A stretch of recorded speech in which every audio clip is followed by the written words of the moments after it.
오늘은 많은 분들이 궁금해하시는 이웃집 백만장자 변하지 않는 부의 법칙이라는 책에서 다루는 내용을 가지고 이야기해보려고 합니다.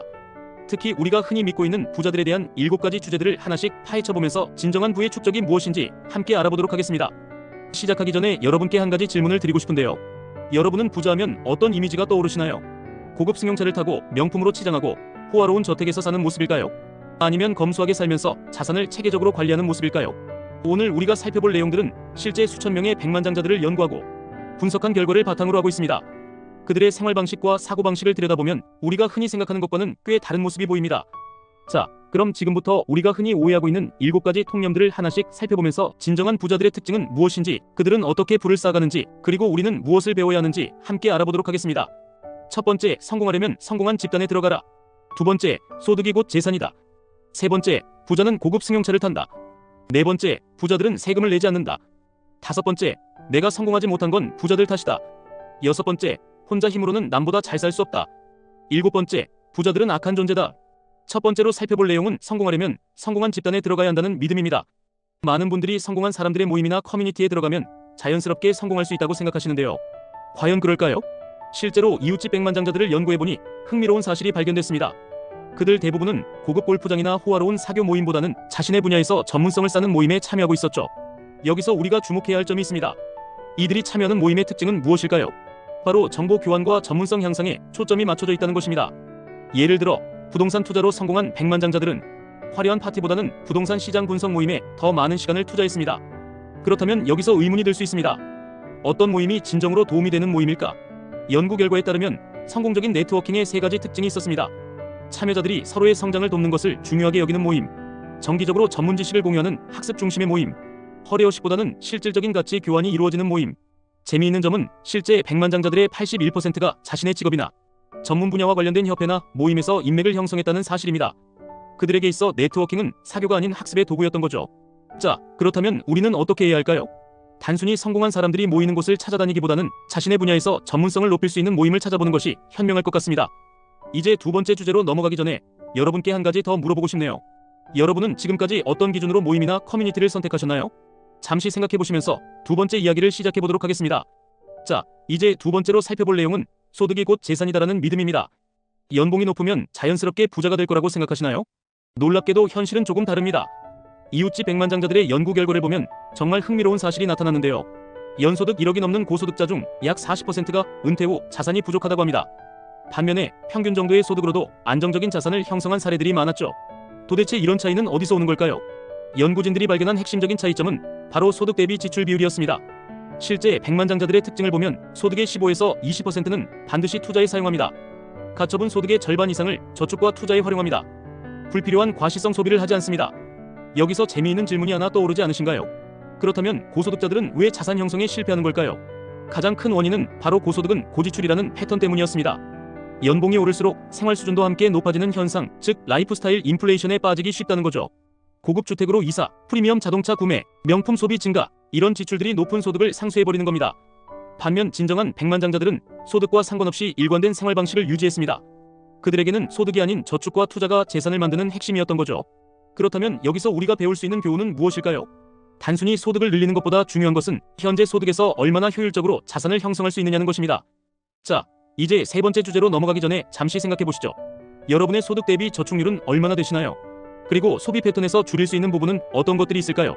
이런 고민들을 해보시면서 다음 이야기를 시작해 보도록 하겠습니다. 이제 세 번째로 살펴볼 내용은 부자는 고급 승용차를 탄다는 주제입니다. 텔레비전이나 드라마에서 보면 부자들은 항상 최고급 외제차를 타고 다니는데요. 과연 실제 백만장자들도 그럴까요? 이웃집 백만장자들의 착오를 살펴본 결과는 꽤나 충격적이었습니다. 연구 대상이 된 백만장자들 중 무려 76%가 3년 이상 된 국산차를 이용하고 있었고 새 차를 구매할 때도 신중하게 접근한다고 합니다. 왜 그런 걸까요? 여기서 흥미로운 사실 하나를 공개하겠습니다. 실제로 최고급 외제차 구매자들 중 상당수는 순자산이 높지 않은 것으로 나타났는데요. 이들 대부분은 자신의 성공을 과시하기 위해 고급차를 구매한다고 합니다. 반면 진정한 백만장자들의 차량 구매 기준은 달랐습니다. 첫 번째, 실용성과 경제성을 최우선으로 고려하고, 두 번째, 차량 구매 시 현금 거래 선호합니다. 세 번째, 차량 유지 비용까지 꼼꼼히 계산합니다. 네 번째, 차량을 투자가 아닌 소비재로 인식한다는 겁니다. 여기서 한 가지 의문이 들 수 있습니다. 그렇다면 부자들은 왜 굳이 검소한 차를 탈까요? 연구진들이 발견한 답은 간단했습니다. 그들은 자동차 구매 비용과 투자 수익을 비교했을 때 고급차 한 대 값으로 얻을 수 있는 투자 수익이 훨씬 크다는 것을 알고 있었죠. 예를 들어 1억 원짜리 외제차 대신 3천만 원대 국산차를 구매하고 남은 7천만 원을 연 5% 수익률로 투자한다면 10년 후에는 약 1억 1천만 원의 추가 자산이 형성됩니다. 더 재미있는 점은 실제 백만장자들은 자동차에 대한 광고나 마케팅에 덜 영향을 받는다는 사실입니다. 그들은 자동차를 이동수단으로만 바라보지 자신의 사회적 지위나 성공을 나타내는 수단으로 보지 않았던 거죠. 자, 여러분은 자동차를 구매할 때 어떤 기준으로 선택하시나요? 그리고 그 선택이 여러분의 자산 형성에 어떤 영향을 미칠까요? 이런 생각들을 해보시면서 다음 이야기로 넘어가 보도록 하겠습니다. 이제 네 번째로 살펴볼 내용은 부자들은 세금을 내지 않는다는 주제입니다. 많은 분들이 부자들은 각종 탈세 방법이나 절세 기법을 동원해서 세금을 내지 않는다고 생각하시는데요. 실제 이웃집 백만장자들의 모습은 어떨까요? 놀랍게도 연구 결과 안정적인 자산을 보유한 백만장자들의 대부분이 성실하게 세금을 납부하는 것으로 나타났습니다. 오히려 이들은 합법적인 절세에 더 관심이 많았죠. 여기서 흥미로운 점을 발견했는데요. 실제 백만장자들의 절세 전략은 크게 세 가지였습니다. 첫 번째, 장기 투자를 통한 양도소득세 감면 활용을 합니다. 두 번째, 연금이나 보험 상품을 통한 세제 혜택 최대화합니다. 세 번째, 부동산 임대소득의 경우 적법한 비용 처리를 합니다. 그런데 여기서 의문이 들지 않으신가요? 왜 부자들은 탈세보다 합법적인 절세를 선호할까요? 연구진들이 발견한 답변은 의외로 단순했습니다. 첫째, 탈세가 적발될 경우의 위험이 너무 크다는 것입니다. 둘째, 합법적인 방법으로도 충분한 절세가 가능하다는 것입니다. 셋째, 장기적으로 보면 정직한 납세가 자산 관리에 더 유리하다는 것입니다. 실제 사례를 하나 들어볼까요? 한 부동산 투자자는 매달 발생하는 임대소득에 대해 불법적인 누락 대신 적법한 비용 처리를 통해 절세했는데 이후 대출이나 추가 투자 시 깨끗한 세금 납부 이력이 큰 도움이 되었다고 합니다. 더 중요한 것은 이들이 가진 관점입니다. 세금을 단순한 비용이 아닌 사회적 책임으로 보면서 합법적인 테두리 안에서 최적화를 추구했다는 점이죠. 여러분은 세금에 대해 어떤 생각을 가지고 계신가요? 그리고 합법적인 절세 방법에는 어떤 것들이 있을까요? 이런 고민들을 해보시면서 다음 이야기를 시작해보도록 하겠습니다. 다섯 번째로 살펴볼 내용은 내가 성공하지 못한 건 부자들 탓이다라는 생각입니다. 요즘 SNS나 온라인 커뮤니티에서 자주 보이는 이야기인데요. 과연 이것이 사실일까요? 이웃집 백만장자들의 연구 결과를 보면 굉장히 흥미로운 패턴이 발견됩니다. 이들 대부분은 평범한 중산층 가정 출신이었고 심지어 30%는 저소득층 가정에서 자수성가한 경우였습니다. 여기서 주목할 만한 특징이 있는데요. 성공한 백만장자들의 공통점은 바로 자기 책임의 태도였습니다. 첫 번째, 실패의 원인을 외부가 아닌 자신에게서 찾습니다. 두 번째, 실수를 교훈으로 받아들이는 자세입니다. 세 번째, 지속적인 자기 개발과 학습을 합니다. 그런데 여기서 한 가지 의문이 들지 않으신가요? 그렇다면 왜 많은 사람들은 자신의 현재 상황을 남 탓으로 돌릴까요? 심리학적으로 이는 외부 귀인이라고 불리는 현상입니다. 자신의 불행한 상황을 외부 요인으로 설명하면 일시적으로 마음이 편해질 수 있지만 이는 결국 성장의 기회를 놓치게 만듭니다. 실제 한 백만장자의 이야기를 들어보면 그는 초기 사업 실패 후 모든 것을 잃었지만 그 실패의 원인을 자신의 경험 부족과 준비 부족으로 받아들였고 이를 교훈 삼아 다시 시작해서 성공할 수 있었다고 합니다. 더 놀라운 점은 이들이 가진 기회에 대한 관점입니다. 그들은 같은 상황에서도 항상 기회를 발견하려 노력했고 불가능해 보이는 상황에서도 새로운 가능성을 찾아냈죠. 여러분은 실패나 어려움을 겪을 때 어떤 태도를 보이시나요? 그리고 그런 상황을 어떻게 극복하시나요? 여섯 번째로 살펴볼 내용은 혼자 힘으로는 남보다 잘 살 수 없다는 믿음입니다. 많은 분들이 성공하기 위해서는 반드시 좋은 배경이나 인맥이 필요하다고 생각하시는데요. 실제 이웃집 백만장자들의 사례를 보면 이야기가 조금 다릅니다. 연구 결과를 보면 놀라운 사실이 하나 있습니다. 백만장자들의 약 80%가 1세대 자수성 가형이었고 이들 대부분은 처음에는 별다른 인맥 없이 시작했다고 합니다. 그렇다면 이들은 어떻게 성공할 수 있었을까요? 연구진들이 발견한 세 가지 핵심 요소가 있었습니다. 첫 번째, 전문성을 바탕으로 한 자신만의 경쟁력 구축합니다. 두 번째, 꾸준한 자기 개발과 학습을 합니다. 세 번째, 신뢰를 바탕으로 한 관계 형성합니다. 여기서 재미있는 부분이 나옵니다. 그들은 인맥을 만들지 않은 것이 아니라 다른 방식으로 인맥을 형성했다는 점입니다. 백만장자들의 네트워크 형성 방식은 다음과 같았습니다. 먼저 자신의 분야에서 실력을 쌓고 이를 바탕으로 신뢰할 만한 파트너를 찾습니다. 그리고 서로에게 도움이 되는 방식으로 관계를 발전시킵니다. 실제 사례를 하나 들어볼까요? 한 부동산 투자 전문가는 처음에는 혼자서 시작했지만 부동산 관련 공부를 하면서 만난 세무사, 변호사, 중개사들과 자연스럽게 신뢰관계를 형성했고 이것이 나중에는 귀중한 사업 네트워크가 되었다고 합니다. 이들이 우리에게 주는 메시지는 명확합니다. 성공은 배경이 아닌 실력에서 시작되며 진정한 인맥은 신뢰를 바탕으로 형성된다는 것이죠. 여러분은 지금 어떤 실력을 쌓고 계신가요? 그리고 그 과정에서 어떤 의미 있는 관계들을 만들어가고 계신가요? 마지막 이야기를 시작해보도록 하겠습니다.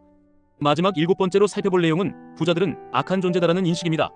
많은 사람들이 부자들을 이기적이고 탐욕스러운 존재로 생각하는데요. 과연 실제 이웃집 백만장자들은 어떤 모습일까요?